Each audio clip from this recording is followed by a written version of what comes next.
是 Rome 的和牛内裙肉，它会这样很长，非常长一块，我就先稍微切一下。下刀是我们斜刀去切，这是比较长的。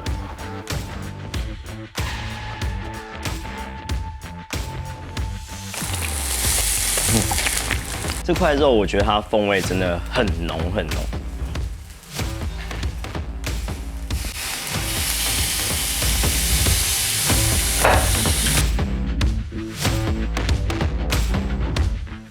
嗨，大家好，我是 Kevin， 欢迎来到火星主厨的回归之旅。可能大家才刚过完中秋节，所以烤了非常多的肉。不过今天我还是想介绍一款非常适合烧肉的部位——内裙肉。如果你是个烧肉的爱好者呢，你在日式的烧肉店或者韩式烧肉店，应该常会听到一个地方叫哈拉米。哈拉米是横膈膜的统称啊，就是在日式的烧肉分切里面呢，横膈膜这部分都会称为哈拉米。不过在澳洲的分切里面，其实有分 outside skirt 外裙肉，或者称薄裙肉，然后 inside skirt 内裙。还有 thick skirt， 也就是后裙肉，后裙肉它也称为风门柳。那今天我们介绍的这个是内裙肉，这是 Rome 的和牛内裙肉。横膈膜它是一个味道非常浓郁的部位，不管是内裙肉、外裙肉或者是后裙肉呢，它其实都是算是内脏肉的部位。所以有一些禁止输入内脏来台湾的国家，它就没有办法输入这块肉来台湾。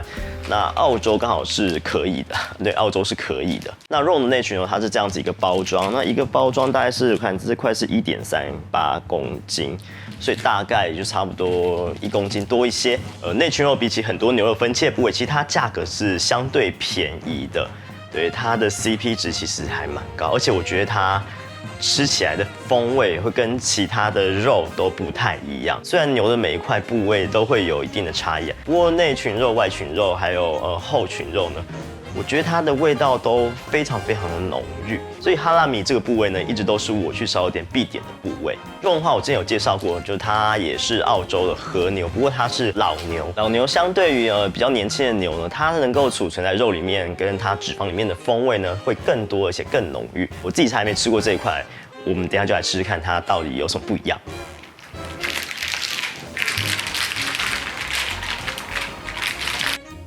我们可以看到说它就是2块，然后这个 7 Plus 放在里面，它都是折起来放啦。你看啊，它会这样很长，非常长一条肉在这里面。然后其实大家小心，因为这块肉它很容易散掉，对，它的肌肉组织不是这么的硬，所以要小心一点拿。对，如果用力扯它，应该可能会扯开。虽然它纤维看起来很粗，可是它并不是这么的硬。那我们先把它稍微擦一下。那这么长的状况下面，它在一般的砧板应该它都会超过了，除非你今天是业务用的。就算是业务用的，它可能也不一定会这么长。一般正常的肉的话，我会整块拿去做去筋膜、去银皮的动作。可是这一块的话，它就有点不太方便。如果像我的话，我就会先把它这样卷起来，对，这样卷，然后卷到适合的长度，这样适合的长度之后呢，再来切。一般来说，如果是烧肉片的话，大概是12、15公分左右啦。我就先稍微切一下，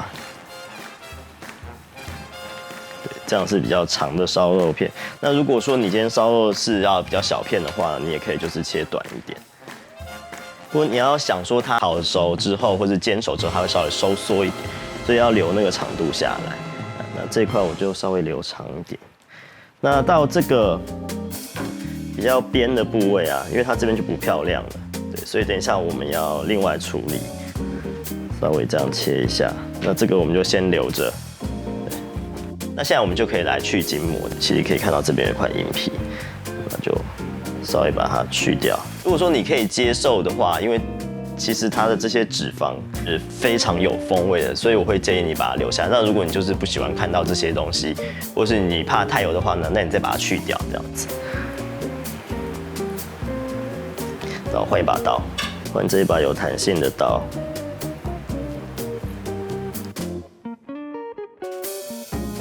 这些油我觉得都可以留起来，等一下我们就会用到。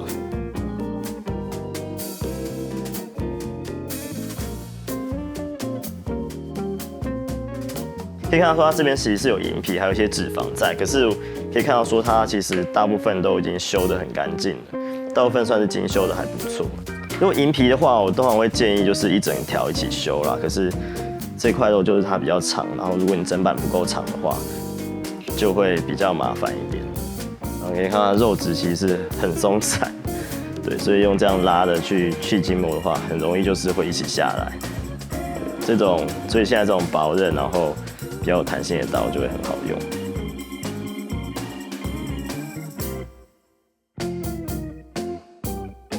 那接下来我们要把它就是切片，可以看到这边其实很薄，超级薄，所以在切的时候就会很麻烦。那它的肌肉纤维呢，可以看到它就是这样长的，所以你一定要逆纹去切它。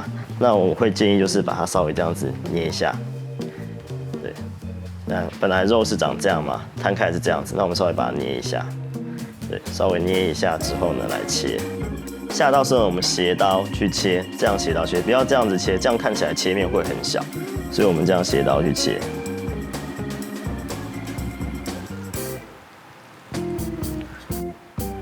看，斜刀切完就是会长这个样子。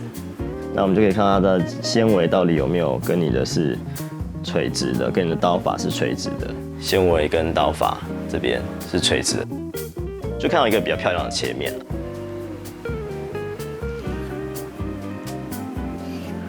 你看它的肉很松散，所以切要小心切。所以如果我们在烧肉店里面看到说哈拉米不是长得那么完整漂亮的话，其实不是店家问题，是它这块肉本来就很松散。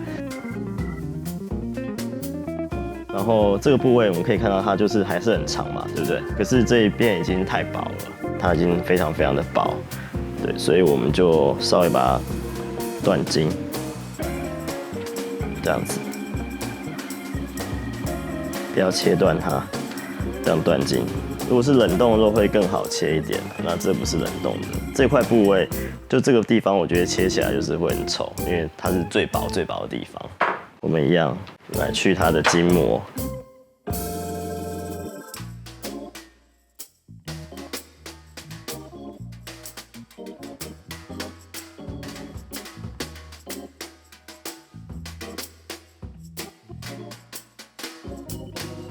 肉纤维呢是这样长的，我们可以看到肉纤维是这样长的，然后一样我们把它搓一下再切。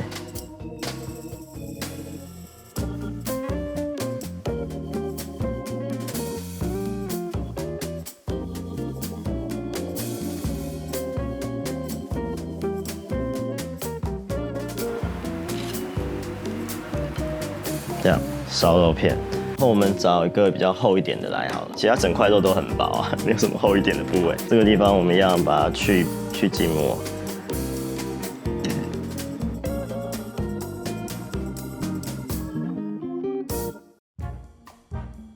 其实它已经大部分都去的差不多了，所以你要去的部位真的也就不多了。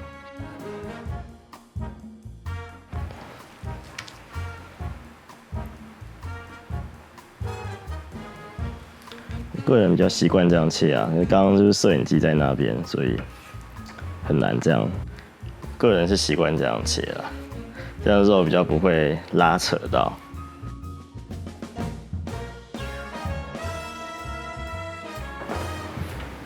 这是比较长的，我们就稍微把它折一下，放这样子。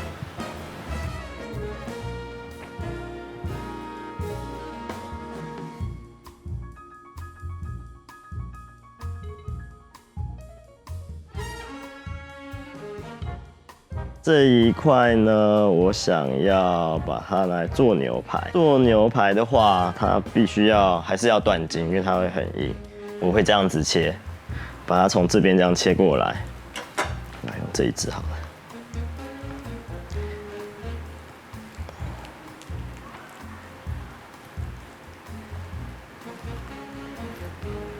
对破它。好，这样对破开来呢，打开就这样。对，看你要不要把它再切得更薄一点。这样子，我们就可以很清楚看它肌肉纤维就长这样，一条一条。然后我要来断筋。那有些人喜欢用那种断筋器去断，可是我觉得它把肉破坏有点惨了。那个有时候压太用力，肉有时候看起来就是吃起来比较惨，看起来会烂烂的。对，虽然这块肉已经很烂，再那样子可能会更惨，所以我就不要用那种断筋器断。虽然断筋器的效率是比较好，纤维这样长，那我就这样子切，不要切断哦，你现在只是在划刀哦。啊，还是有点断，那边太薄了。因为这是一块很不平整的肉嘛，所以它很容易就是会有太薄的部位出现。不过没关系啊。然后我们看刚刚是这样子，可以看到刚刚是这样子切，对不对？刚刚这样子切，那接下来我们要给它垂直的方向，它才不会断掉。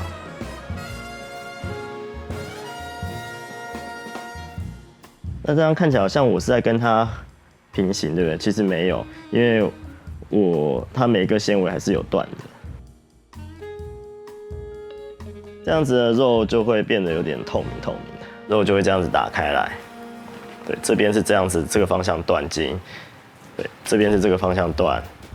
对，你看它有点透明的，然后这个边是这个方向断。那这个到时候拿来烤的时候，就会很快就可以熟，很快就可以拿起来。那我们就先把它卷起来。那这个因为已经很薄啊，对，很薄，超级薄。那就很容易，很适合拿来就是炒肉丝这样，直接炒来吃。那直接炒来吃，你就直接这样切就好了啦。对，我今天没有炒肉丝，所以我把这边修一修。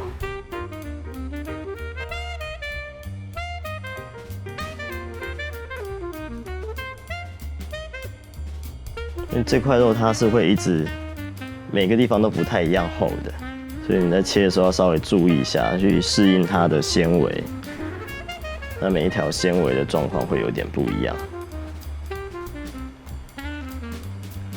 那我建议你就是拿很利的刀啊，不然你会切得很悲剧。刀子一定要很利，真心这样觉得。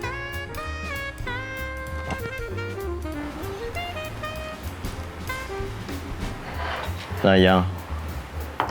那我就把它放在中间这边好了。哇，这样一大盘，我应该吃不完吧？接下来剩下这个刚刚我们留下来最边边这个边角部位，它很薄，超级薄，世界薄。对，那我决定拿来做牛排。对，我决定拿来做牛排。那我就筋膜旁就不修了，就不修筋膜了，拿一把比较长的刀子来。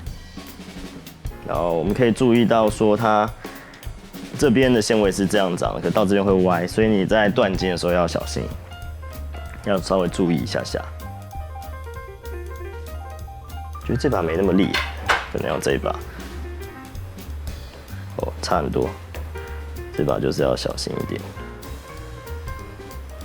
那因为会有筋膜啊，还是如果会妨碍到你断筋，你就是要拿起来，这样。反过来，我们下刀跟它不同方向，这样就这边也完成了。那这个我就留起来。对，等一下我们来烤牛排。然后这块我也把它稍微处理一下吧。这次我就不要照刚刚那个分法，这边中间这种太薄的部分啊，中间这个太薄的部分，我决定另外把它独立起来。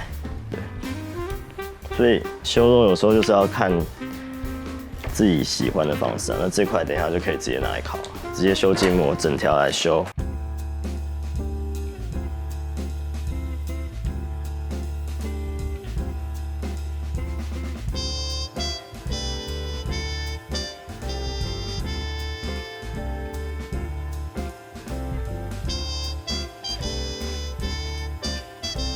你整条修还是会比较省事啊。如果你习惯整条修的话，对。那要这样分开来慢慢修，其实有时候是稍微花一点时间的。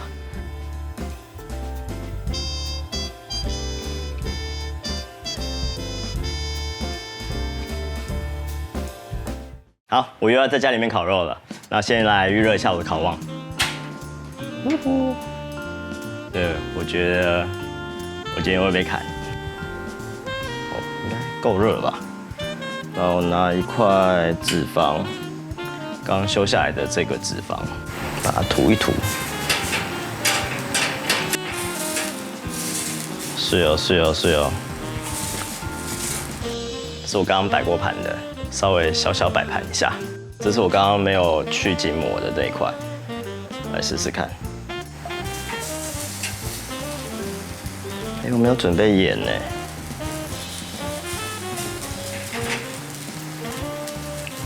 这是大昌的烧肉酱，我想要来腌我刚刚把它切成牛排的部位，这个啊稍微腌一下。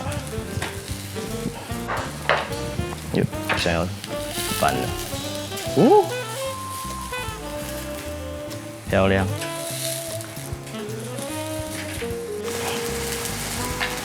倒进在上面，稍微腌一下。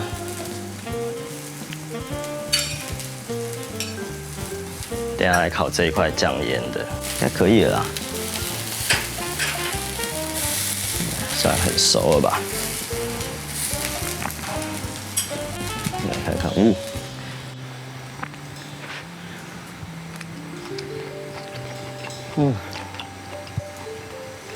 哦，这样啊。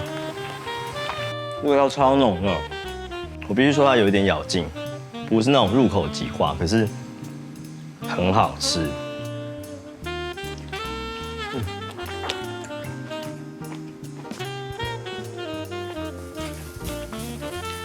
试试看再烤深一点，因为 Rome 的肉它本身就蛮薄的，所以要把它切得很厚很漂亮，其实有一点难度啊。应该可以啊。哦，肉很松散。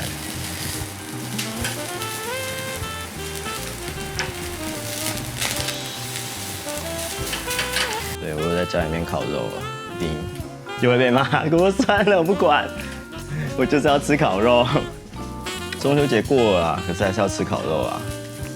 台湾人应该一年四季都可以烤，你不觉得吗？你不觉得台湾人一年四季都可以烤，就像台湾人一年四季可以吃火锅一样？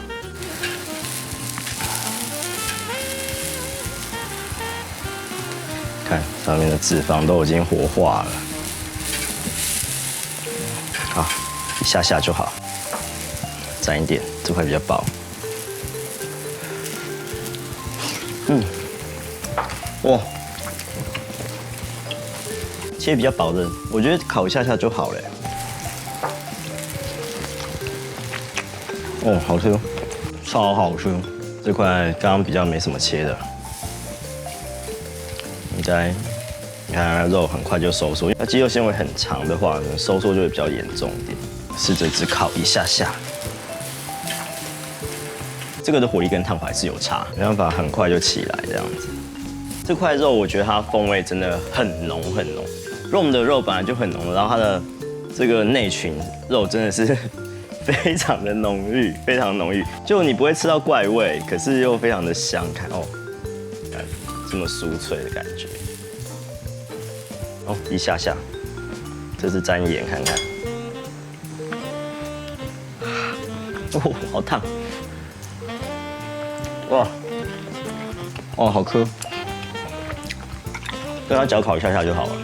那我试试看这块，刚刚有稍微断筋过的这一块，我觉得其实用煎的应该也蛮不错的，用煎的应该会蛮好吃的，试试看。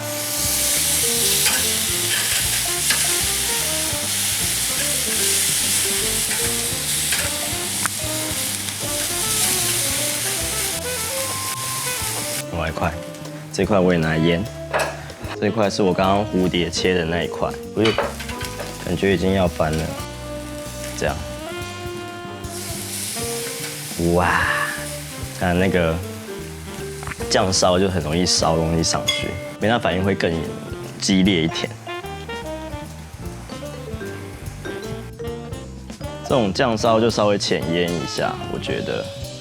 因为喜欢腌酱味很重也是可以啦，那我个人是喜欢酱味不要太重，稍微浅腌，这样，盛放在这边，漂亮。关火之后，在上面剪一下。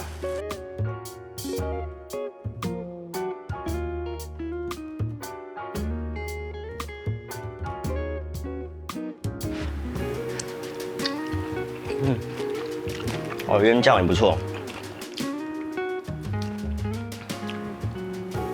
它稍微有点咬劲，可是我觉得不妨碍它的美味，真的。这块油花看起来很厉害。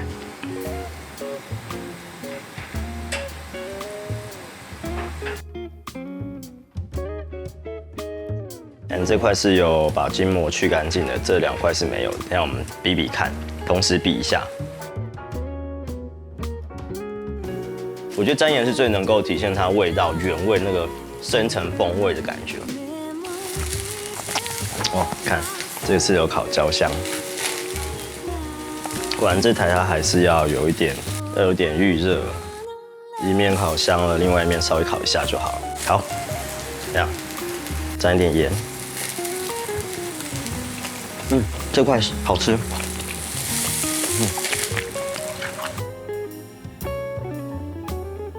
刚刚那块很嫩，这块我吃吃看。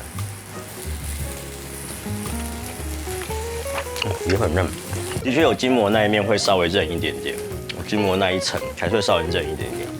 我觉得我家等下都是这个味道，应该是会被骂死。这块酱味的。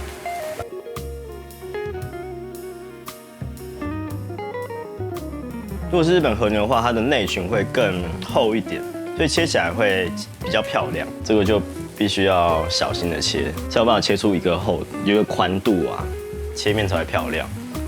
不过我觉得完全是不影响它的美味程度啊。对，如果用炭烤的话，一定超级香。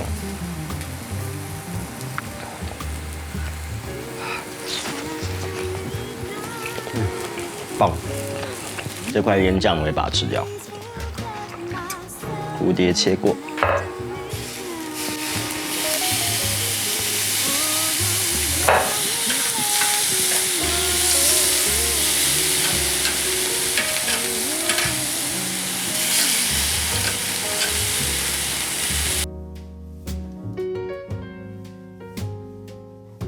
那今天就跟大家分享了怎么样去使用这个薄裙肉，在家里面也可以享用像在烧肉店一样等级的美食。当然，在自己家里面吃是成本会低一点，说实在话，成本会低一点，然后也可以吃的比较多。